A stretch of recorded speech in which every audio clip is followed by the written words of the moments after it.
Hello, ladies and gentlemen. Yeah, I entitled it Black Women Are Targeted by Evil Men Who Oftentimes, um, women that they feel are vulnerable, that they come from broken homes, or no one's really looking for them, or they feel that they're poor and they don't have a lot of value in anyone else's life, and they can pretty much dominate, control, um, use brute force, rape, murder, beat, kill, whatever on down the list you can think of. And so I'm doing this video because I don't really feel surprised when I saw that R. Kelly had fans that were raising bail money. And yeah, believe it or not. And so what did I entitle this? I entitled it, I was trying to keep it short. I'm going to actually look at it.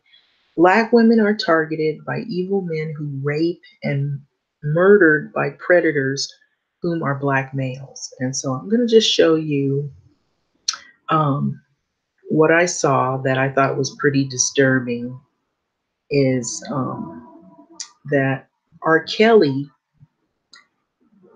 he's been in the news a lot.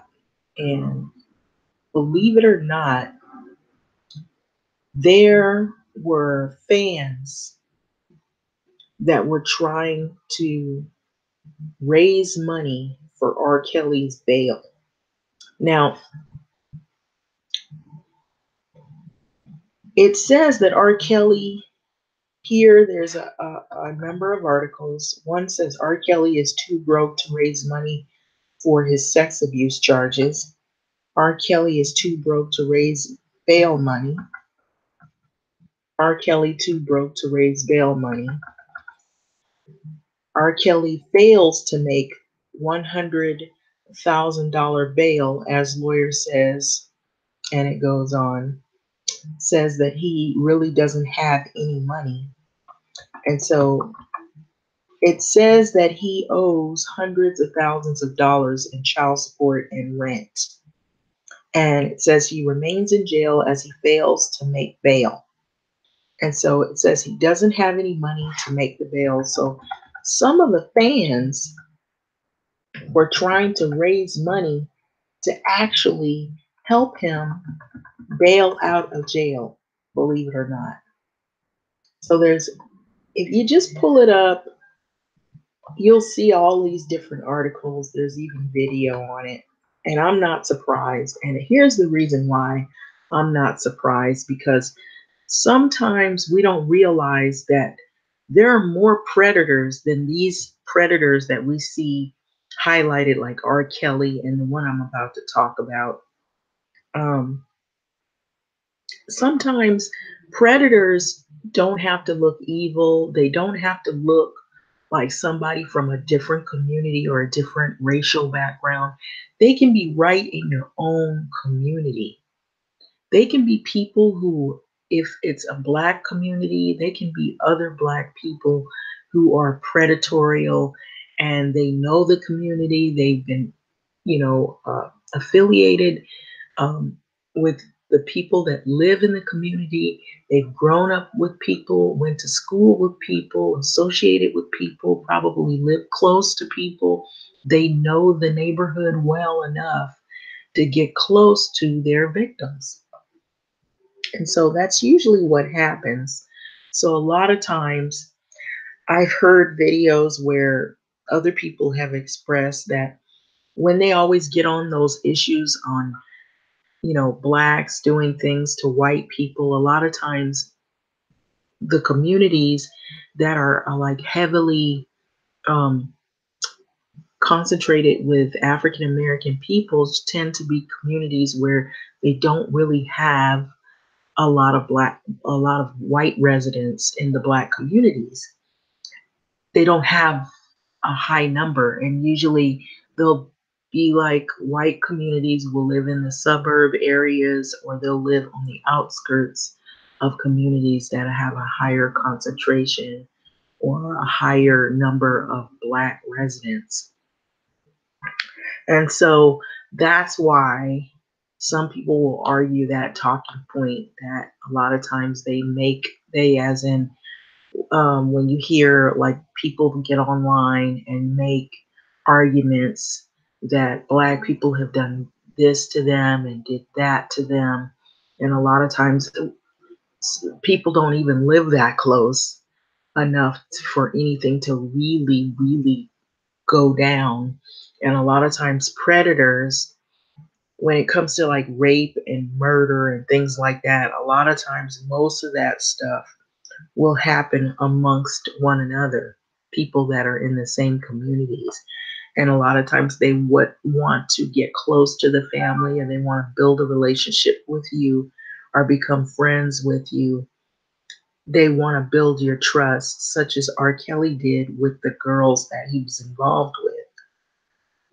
They want to build your trust, you know. And for one, everybody assumed that he had a lot of money and he was famous, and he's still famous, even though it isn't really positive right now.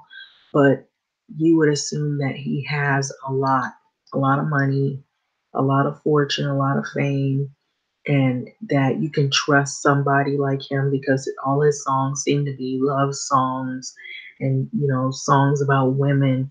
And if you're naive and you don't know any better and know the backstory on him, you would think, oh well, he's, you know, he's gonna protect me, he's gonna take care of me, and you know, he's not a threat. And so I'm thinking that's probably what some of these girls were assuming too, that him being in the music industry so heavily and he was so popular and he was around really popular people and famous people, and him being famous himself, that they were going to get a shot at fame. And so that right there is enough to lure somebody. And so a lot of times predators will try to lure people into believing that they can feel safe with them. And so I'm going to go over here to this article. And this article, I think, was back in February of 2018. And so this is about sex crimes, mass murders, serial killers, kidnappers. And so I wanted to bring you back to this particular person right here of interest. So this is by a Fiona Guy. And so the reason I'm using this article is because I actually got a chance to really look at the documentary on this individual. And I said, this sounds almost like the R. Kelly thing. Only thing is this guy took it a step further. He actually murdered his victims.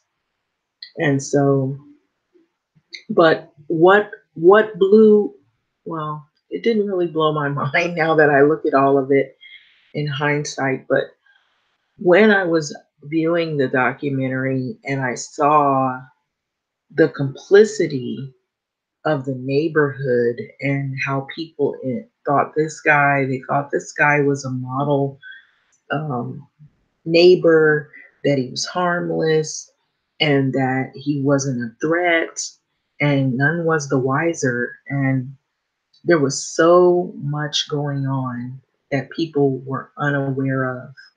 And I'm going to read the article. So it says, when it comes to the bodies of their victims, there are two types of serial killers: those who dump their victims' bodies either out in the open, hide them away in crop fields, or bury them underground to evade detection, and those who keep them close, leaving them inside their own homes.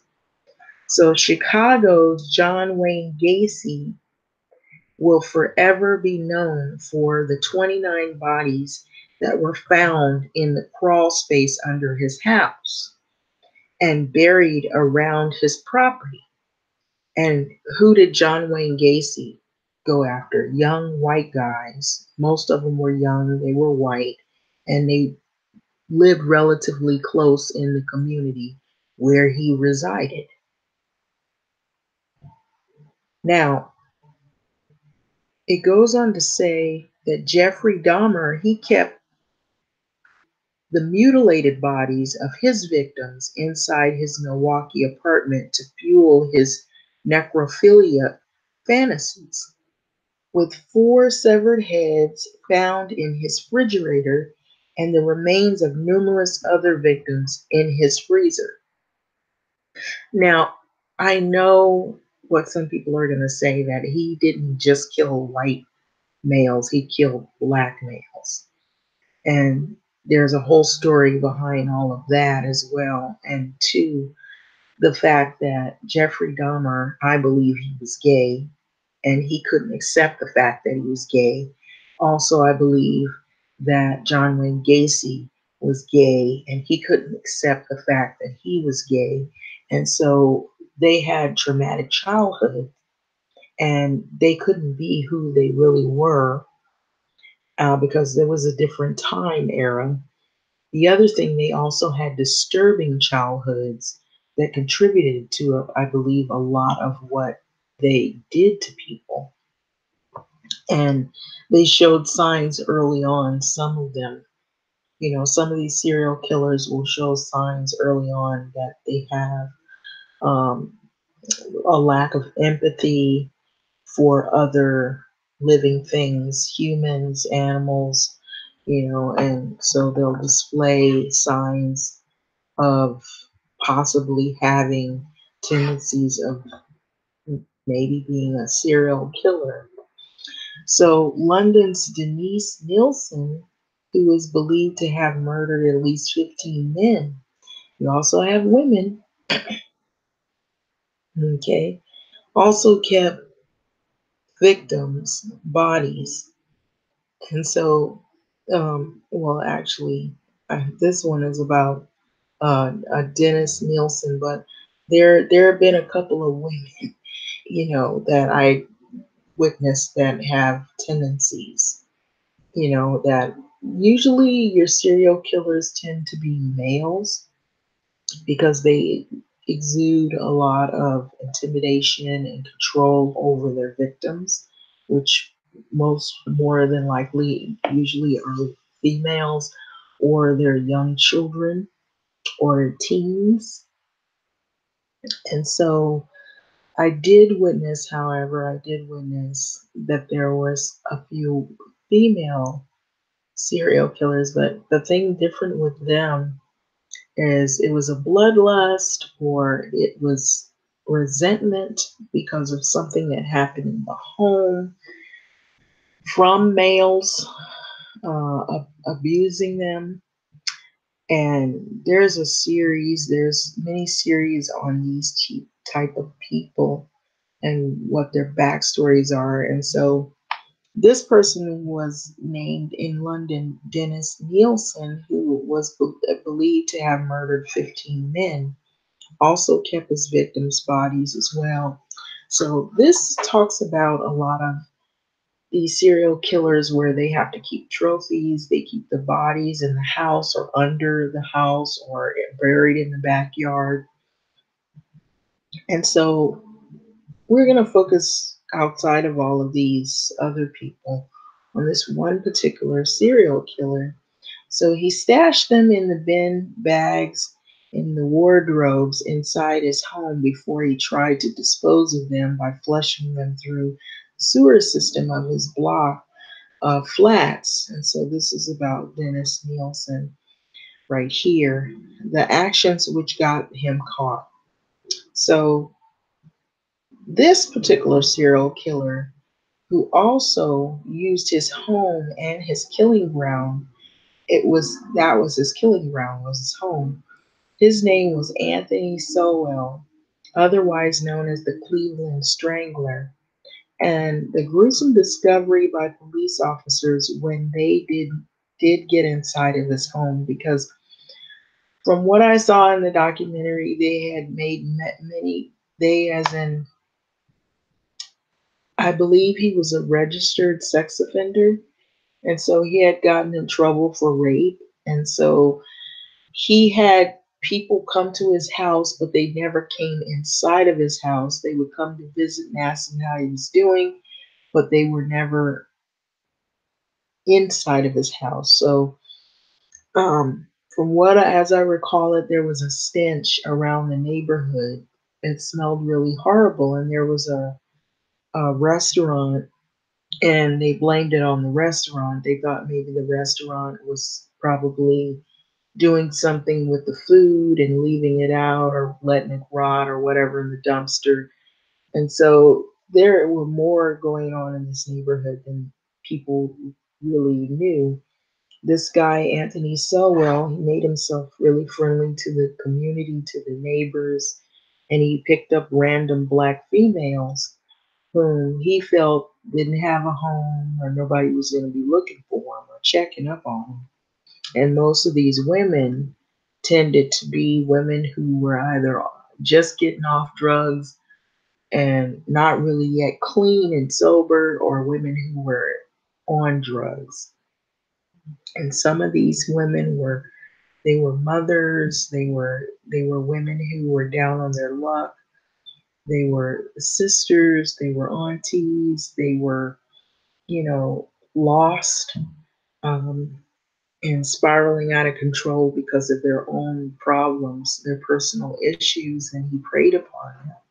And he'd always go for the women he would assume that nobody was checking for. And most of all of his victims, all of them were black females.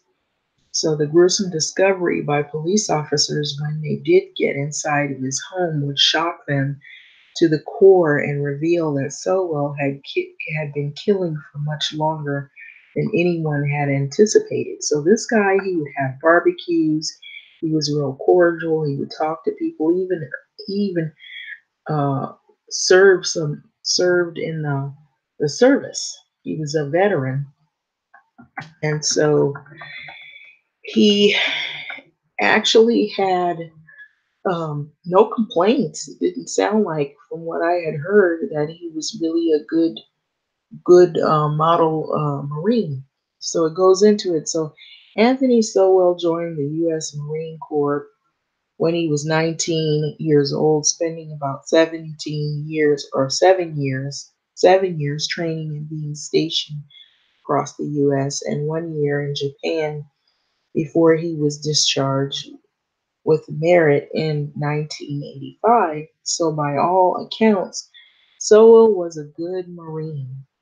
Okay, responded well to authority and committed himself to his training, and his behavior and conduct did not raise any red flags during his service. So after his discharge from the Marines, however, he carried out a horrific rape and was sentenced 15 years in prison. So being released in 2005 and moving into a home on Imperial Avenue in the neighborhood of Mount Pleasant, Cleveland, Ohio, Sowell was registered as a sex offender. And as a result, he was visited regularly by authorities to ensure that he was sticking to his rules. And however, they did not have permission to enter his home as he was not on parole or probation. So in 2009, Mount Pleasant was an area struck by poverty with little work available, and many of the homes were boarded up due to foreclosure. So drug and alcohol addiction were common in that community, with many of the women whom would later lose their lives to Anthony Sowell having histories littered with periods of time where they disappeared with little or no contact with family and friends. So this made them vulnerable prey for Sowell. Sowell in 2016's court appeal documents from Ohio Supreme Court details late October 2009, a woman from Mount Pleasant area of Cleveland, Latondra Phillips, reported a terrifying rape attack to police. And so the man who carried out the attack, she told them, lived at 12205 Imperial Avenue. It was this report which sparked the investigation into Sowell, prompted a search warrant for his home. So this is him pictured here. And so he goes on to say that in the months before the bodies were discovered in his home, this man right here, there was a foul odor penetrating Imperial Avenue, one that residents had repeatedly complained about. Next door to Sowell's house was an operating sausage factory that was the obvious target, and they thought it was the sausage factory when it wasn't. So, for where the smell was coming from, so they targeted the sausage factory. Unbeknownst to them, it was coming from this man's home. They were dead bodies. So the owner undertook expensive work to the sewer systems of the factory, and in attempts to fix the problem, attempts that were fruitless, as it was not his property or equipment that was the source of this horrible smell. So seasoned police officers talk of the smell of death, the powerful pungent odor released from the human body during the stages of decomposition. So it is a smell they recognize as soon as they enter the Solo house. But for those who have not smelled this before, they have no way of associating it with death. So the first search of Sowell's home by police discovered two decomposing female bodies left lying on the floor of the bedroom on the third floor of the house, and the bodies would later be identified as 38-year-old Diane Turner and 31-year-old Talasia Fortson. So correct me if I'm wrong, that's what it looks as though it says. So with the use of a cadaver dog, four further bodies were discovered in various locations of the house, including a crawl space underneath the property and under the staircase down into the basement. These bodies were identified as follows: 48-year-old Janice Webb, 43-year-old Nancy Cobbs, and 29-year-old Tishiana Culver. Antonia Carmichael's body was found buried in the backyard, so a search was now on for Anthony Sowell, who had not been at the property during any of the police searches and may have been unaware his killing spree had been uncovered. So he was spotted by a member of the public and arrested on the 31st of October of 2009. So 3 days later, during the further searches of his home, four more bodies were also found. These were bodies of 44-year-old Michelle Mason, 43-year-old Kim Smith, 46-year-old Amelda Hunter, 38-year-old Crystal Dozer. A human skull was also found at the house, was identified as LaShonda Long. These are the women that were victims of this horrible, gruesome killings they all fell victim to. So it was 11 women that were murdered by Anthony Sowell. And this is him pictured here. And I want you guys to see. Some people already know, some may not be aware. And so the reason I use this article is these women, what do they have in common? They all are African American women. They're all black, and nobody's checking for them when they're missing. Nobody's checking for them when they've been gone for 1, 2, 3 days. You don't see an APB out for them. You don't see they're making t-shirts and buttons. Maybe the immediate family members are crying out. Some of the immediate families did reach out to the police, but the police made it seem as though it wasn't a first priority because these women were on drugs, or if they're on drugs, they'll be back in a couple of days. Or was it because They're black. They all share a similar situation. So, 8 of the victims had been murdered by strangulation, with 7 found with the ligatures used still around their neck. So, 6 victims showed evidence of being bound by their wrists and ankles. Police were horrified at the discoveries and charged Sowell with as many charges as available to them, wanting to ensure without any doubt that this man would never be out on the streets again and able to harm another woman. So, in total, Sowell was charged with 85 counts, which included multiple counts of aggravated murder, felony murder, and kidnapping. Along with 11 murder victims, police now had 3 victims who had survived the attacks by Anthony Sowell. For these victims, he was charged with kidnapping, attempted murder, rape, and attempted rape and felonious assault. So Anthony Sowell claimed he had suffered from mental illness. He told police in his initial statements after his arrest he had no memory of killing anyone, or did he have any knowledge. He didn't have any knowledge of the 11 bodies that were on his property. So he talked about dreamlike states and where he had dreamt that he had hurt somebody by choking them, but when he awoke, there was no one in his house. So he talked of voices in his head that told him he was supposed to take action against women of Mount Pleasant who had tried to hustle him out of money and drugs.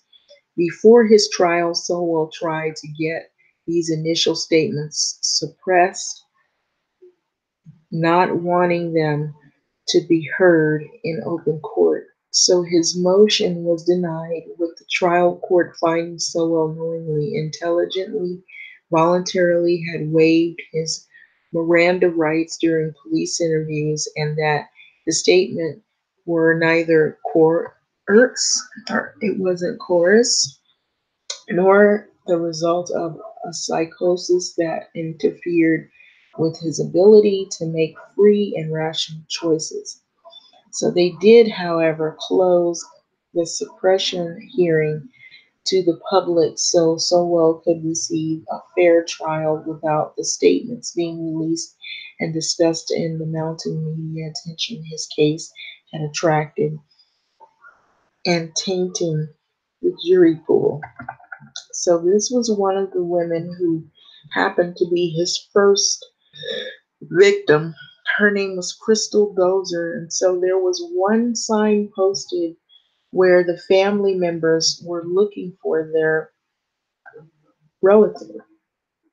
So missing poster for Crystal Dozer, 4 of the Sowell victims had been reporting missing to the police. And so she happened to be what I was hearing. She was the first victim. So Sowell pleaded not guilty by reason of insanity at his trial in February of 2011. So 2 years after the bodies were discovered in his home, while Mount Pleasant neighborhood could be considered a rough area and many of these women struggled with drug addiction, some turned to prostitution, each one of these women had lives, families, and friends. Many were mothers and with children who had left wondering what had happened to their mother when she simply vanished from their lives. All had family members and friends who loved them, and all had an opportunity of better lives ahead of them that was snatched away by one man, Anthony Sowell. By the time of his trial, 5 witnesses who had been attacked by Sowell inside his home had survived and came out to the court to testify. So their testimony was harrowing, each describing that once they were inside his house, Sowell would run, turn violent, hitting them and raping them. The similarities in their experiences were startling. Sowell would invite these women to his home, often offering them alcohol and drugs as an incentive. So, what does it go back to what I was saying? They usually try to find something that they can lure you inside or lure you to believing that they're harmless and that they won't hurt you.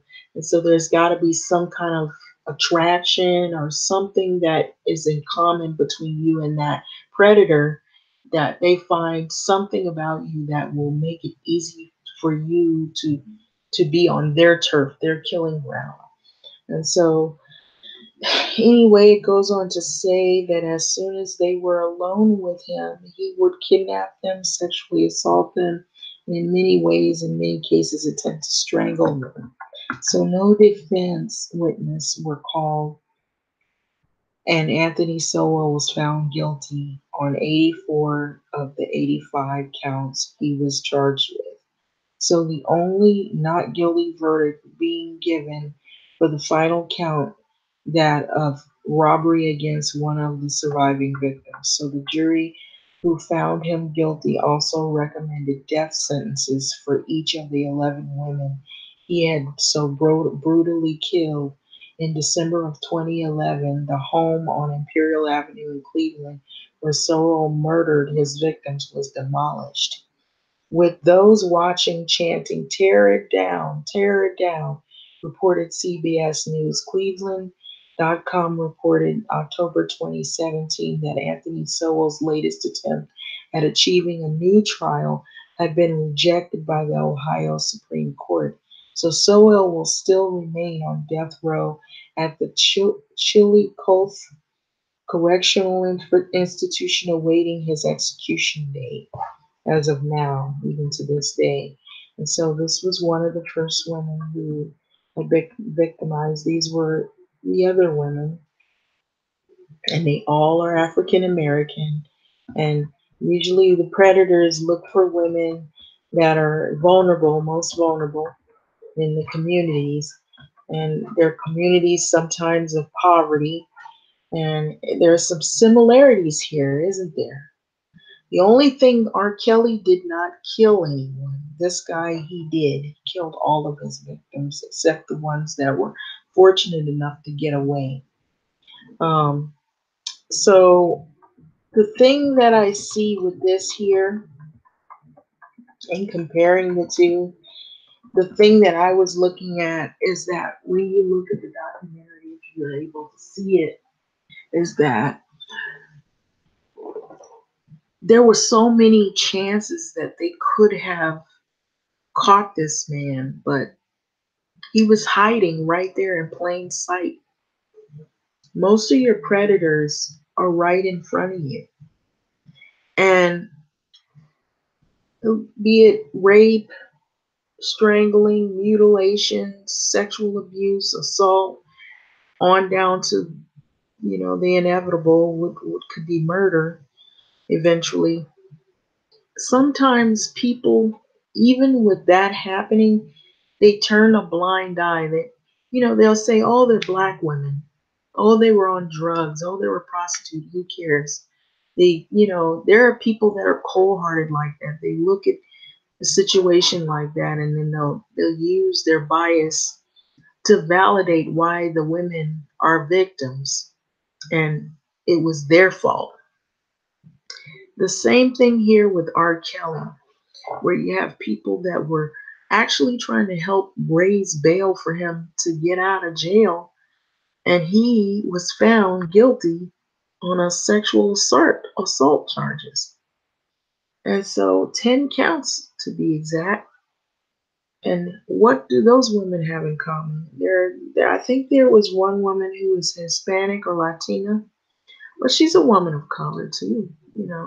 They figure if they're black women or they're women that are in poverty, or they're not really, they're not white women. Let's just say that. They're not checking on you. They're not looking for you. They don't care. They don't give a damn what happens to you. And then if you are a woman that, if you have a drug problem, or if you have you're down, on your luck, something happened in your life, and you turn to drugs and alcohol, or you turn to prostitution, you're really not being checked on then. The police kind of looked at the situation with the Cleveland Strangler, and I believe that's the reason why he was able to get away with what he did as long as he did, is for the reasons that the women are black, so they're not checking on you. The other reason is it's a poor neighborhood and it's black folks. Um, and then the other is, oh, they're drug addicts. They'll be home. That was what was said, is that, oh, they're drug addicts.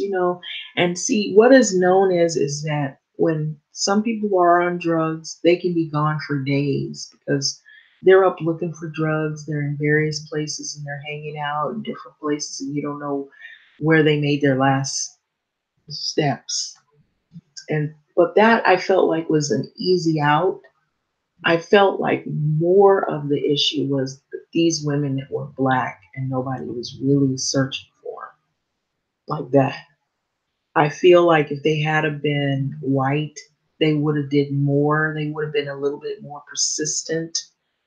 It wouldn't have come down to this. Um, but the thing is this house you see here is no longer there. It's an empty lot, and so there were bodies all inside of the house. There were bodies all in the backyard. They were buried underneath the backyard, and there was a head of one of the women, a skull in a bucket, and they didn't find the rest of her body out of one of the victims. So the thing that is really crazy is the same people that you see that are supporting R. Kelly. And I know some people say, oh, R. Kelly, that's a different situation. No, sometimes in the black community, the very people who they yell and scream about, we need to get together, we need to stick together as a community, and we need to help one another. Those very people saying that are never around when you need them. They're not really looking to stick together. They're not trying to help the community. They sometimes will do the very opposite of what they claim that they're doing. We've had people that promote religions that have stole money out of black communities. We've had people that'll promote, this unity among coupling black couples, but they don't realize that you want to promote healthy relationships, not relationships with people who are going to do harm to black females. And so they can't seem to understand that there is a difference between the two. There's a difference between having a healthy relationship and a healthy relationship that includes loving one another and not beating each other up and fighting and killing each other, or one controlling and dominating the other. Then you have these relationships that are healthy. They want to raise the kids together, they want to be there for the children, and they want to do the best they can as a couple. There's a difference between the two, and some people just don't get it. The other thing is that you have these women who have this undeniable loyalty to the black community, even to the predators that are in our midst in the black community. They want to believe that all of these men are good males. Not all of them are. There may be some men that are good role models for the kids, role models for young guys.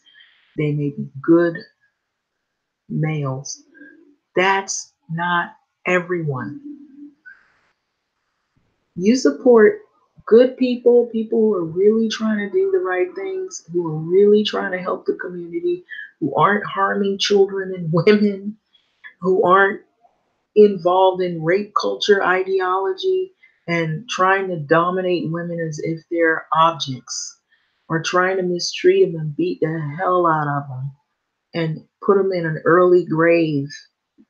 There is a difference between the two here. One, he's a predator because he rapes, he manipulates, he uses his fame and his for what he had when he had fortune. He uses ways of indoctrinating women and manipulating women so he can get sex out of them, and he's sleeping with underage girls and making videotapes and doing all kinds of felonious acts with them.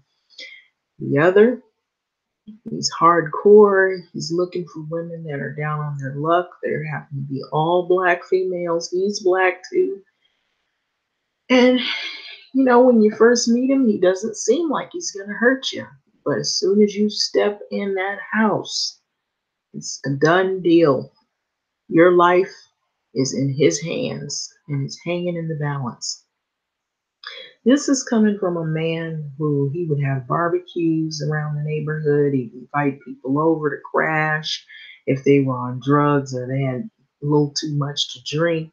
He might not do any harm to you in the beginning when he first meets you, but after you've gotten used to and accustomed to coming around him and you build some trust in him, he's got you. There are many people in these communities that have these tendencies, and some may be a little bit more violent than others. However, I don't support predators, no matter what color and what race you are, what belief set you have. If you're going to be a murderer, a killer, or manipulating women and hurting children and hurting and killing women, I am not supporting you. I don't care how talented you are. I'm not helping you raise any money to bail you out of anything. I don't care how nice you seem and how many merits you got because you were in the U.S. Army. I don't care if you happen to be black like me. If you're killing and hurting people, and you're putting them in an early grave, you have mental problems that you never went and got help for, you have no support from me. None. The only thing I can say is go get help. Stay away from people. Because this was a time bomb ticking, and he was using his place of residence as a killing ground. And, I really do believe that if he was to be released, he'd do the same thing all over again. The same thing with R. Kelly. If they were to find money to bail him out, he'd do the same thing all over again. He'd do it as long as he was able to get away with it. And why? Because there are people that don't seem to understand that there are good people and there are predators. And it doesn't just mean that there are only black predators. There are predators of all walks of life in different forms. But this right here, I'm not supporting it. I'm not helping to raise no money for him. I'm not going to play his music and buy his albums. I'm not going to support his whatever his causes are. And whatever, you know, I guess people were under the impression that he was okay because, you're not naive. You don't know really. You're not in the loop of things. And so when the first incident happened with Aaliyah, I knew something was funny then, but when they keep things quiet back then, they kept a lot of stuff quiet and they hid a lot of things more from the public. A lot of people were afraid to come forward. And this was a time when people were pretty much intimidated by these males because they could tell you things like if you say this, then you're not going to get a shot at fame. You're not going to be able to release an album. I'm not going to work on you trying to get your feet off the ground and trying to promote you so that you can become a star, or I'm not going to help you, like in the Weinstein case. I'm not going to help you get noticed so that you can be in a TV series or a movie, So if they're powerful like that, and they have authority over others, people usually stay quiet and they just kind of like deal with it and they tolerate it for a time until, now that we're in this time where people are tired of it and they've gotten to the point to where they say, it's time to change these ways, of tolerating this type of abuse. We're not going to put up with it anymore. So the thing is that I know that some people are going to say, well, one is a little bit more violent than the other. We don't know how violent R. Kelly could have gotten had he been able to do what he was doing and nobody say anything or do anything about it. Right now, he's saying that he's not guilty for all of the things that they caught him on. They have proof now. They have videotape. The FBI has investigated him. He's still denying what he did. He's not using the insanity plea like our friend here, Anthony Sowell. The thing is that I just feel like people make excuses for males like this. They want to promote this black love stuff, but let's promote it within reason. We can't blindly support people who don't have the support of women who are black. If you're on YouTube and on various forms of social media making videos degrading women, bashing women, threatening women's lives, setting women up so you can do what this man did here, where he strangled women, he beat women, he abused them, he kidnapped them, and he killed them and buried them in his backyard and buried them in places in his house and left the bodies to rot. This is how we treat our black women, and so you want us to support you? No, I don't think so. Sorry, it isn't happening. And so people need to really be realistic here. I just feel too there are some people who are a little bit milder than others, but they're doing similar things like R. Kelly. They they forced women to have sex with them. Maybe they haven't done it as much as R. Kelly, but you've done it. Or they've attacked women, such as Anthony Sowell, but they haven't attacked 11 women. They didn't leave their bodies to rot like corpses in their backyard and around their house or under the crawl space of their house. But they're still doing it. And these people live amongst us. They might be people at our jobs. They could be the custodian. It could be a teacher. It could be, somebody that works in the office. It could be your neighbor, your next door neighbor, such as Anthony Sowell. He was a good neighbor. From what I heard, a lot of people didn't suspect that he would do this. They said he was a good guy. He's a good black man. He's a good guy. He's not going to hurt anybody, but look what he did. Be careful. Everybody isn't good. Just because they look a certain way or they act a certain way, you have to really check out who these people are before you can trust that this person won't hurt you. And so I just think there are some black women that are really, really gullible. And so this is probably another reason why he was able to lure the number that he did into his home. It's not only because of the alcohol and the drugs, but they didn't feel threatened by him. They didn't feel like they had to be worried for their life. They didn't feel like he was going to hurt them. And haven't we, us as black females, we've met men that have tried to talk to us. They tried to get our phone number. Let's be honest here. They seem like they're not going to hurt you. And they try to ask you, questions, or they try to get to know you, but they don't know quite how to come out and get with you and talk to you on a level that is more, you know, acceptable. So they'll say little things or hint around. And But you don't really take them up on those offers because you really don't know who they are. But these women, they felt they were in another position. They felt, why not? He seems like he's kind enough. Think about it. How many more victims would he have claimed had they had have not the police had have not went into his home in that neighborhood? He was a registered sex offender, but like they said up there, they said that he didn't, he didn't pose that much of a threat. So they didn't have the wherewithal to actually come into his home.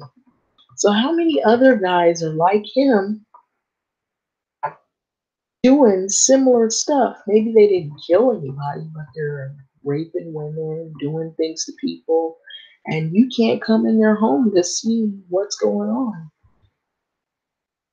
These guys, they usually, when they do things like this, they have trophies. They have, some jewelry, or they have, like such as him, he had body parts. And so I just think people don't really take things serious unless it happens to somebody in their family or it happens to them. The other thing is I notice there's this whole movement where they're promoting all of this, this Israelite stuff. Most of the people are really militant that are in this group now. I've also heard that some of those men have a tendency to be violent. I think you better think about what you get involved with before you get involved with it. This would be a good example. This article right here, and this whole story behind this Cleveland Strangler.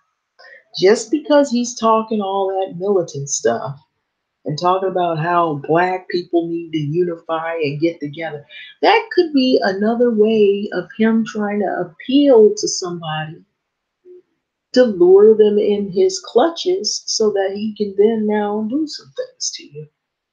And it may not be what you were expecting. I know these women weren't expecting what they got. His home doesn't look like he's going to do anything.